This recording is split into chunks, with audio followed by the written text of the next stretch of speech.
Tsy alalavitra an'izay ihany isika nandaitra amin'ny ankapobeny fanentanana natao tamin'ireo toerana fisakafoana amin'ny fandrarana ny tsy fafahana mifoka sigara na dia maro aza ireo fanentanana samihafa natao mbola misy ihany ireo toeram-pisakafoana tsy manaja izany mitohy-hatrana nefa ny fanentanana raha ny fanazavana ho etan'ny tompon'andraikitra eo anivon'ny Ofinalaky. Volana Oktobra fa efatry ny volana Oktobra taona 2024 no efa niatra teto Madagasikara ny fandrarana fifohana sigara amin'ny toerana ifamezivezen'ny Besinimaro izay toerana katona, izay toerana mifefy, toerana mihidy ary toerana ahitana olona miasa zany ary ny fiara fitateram-bahoaka. Ka nanomboka tamin'ny volana Oktobra io zany ka hatramin'ny volana Marsa teo na volana Febroary teo zany dia nisy zany ny évaluation teo zany au niveau an'ny Office national de l'identité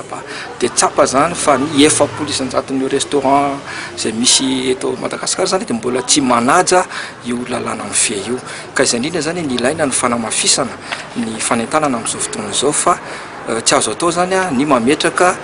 toerana natokana ho ampifoka sigara amin'ireny toerana ireny satria ilay setroka sigara mivoaka ao amin'ny toerana natokana ho ampifoka sigara zany dia miparitaka ho an'ny olona tsy mpifoka sigara izay mihina-kanina ao amin'ireny restaurant ireny.